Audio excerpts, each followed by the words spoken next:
এই যে আজকে আমরা চলে আসছি রাঙ্গুনিয়া কোদালা চা বাগানে। প্রচণ্ড রোদ, আবার হচ্ছে হালকা শীতও পড়তেছে। আস্তে আস্তে হাঁটি হাঁটি পা করে আমি এখন চা বাগানের ভিতরের দিকে চলে যাচ্ছিলাম। যে দেখেন একটু ফ্যাশন করার চেষ্টা করলাম, যদিও বা সব ফ্যাশন আমাকে দিয়ে হয় না। চা বাগান হচ্ছে আমার সব থেকে অপছন্দের একটা জায়গা, তবুও সবার সাথে চলে গেলাম ঘোরার জন্য।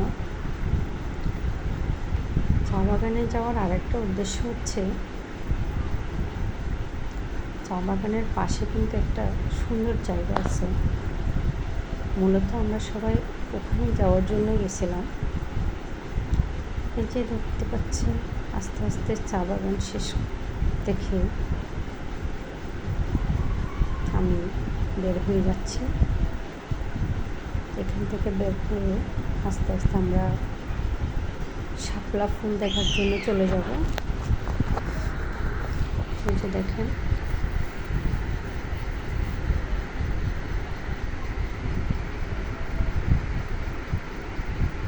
তারপর হচ্ছে একটু চা পাতা নেওয়ার চেষ্টা করলাম, যদিও বা চা পাতা ছিল হচ্ছে খুব নিষিদ্ধ একটা গাছ। দেখেন শুকে দেখতেছি গ্রামটা কেমন। এখানে আসলে অনেকগুলো স্টেপে চা বাগান আছে। একদম নিচের দিকে দেখেন। এখন এই রাস্তা দিয়ে আমরা আস্তে আস্তে ভিতরে চলে যাব। দেখেন অবস্থা, যত ধরনের পাগলামি আছে সবই করে নিয়েছে ওদিন। এখন হচ্ছে আমি শাপলা বিলের পাশেই হাঁটতেছি। দেখেন অনেক সুন্দর কিন্তু চা বাগানটা। হেঁটে হেঁটে চলে যাচ্ছিলাম। ভিতরে কিন্তু আরও খুব সুন্দর একটা চা বাগান আছে। স্টেপ বাই স্টেপ এখানে অনেকগুলো চা বাগান। দেখেন ড্যাং ড্যাং করে চলে যাচ্ছে। আবার আরেকটা চা বাগানে উঠে গেছি। চা বাগান নাকি প্রচণ্ড শীত থাকে, অনেক ভয়ও লাগতেছিল। তবুও দেখেন সাহস করে ভিতরে চলে গেছি।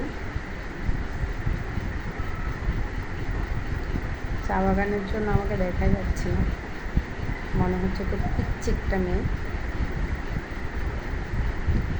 দেখেন নায়িকা স্টাইলে চলে আসতেছি।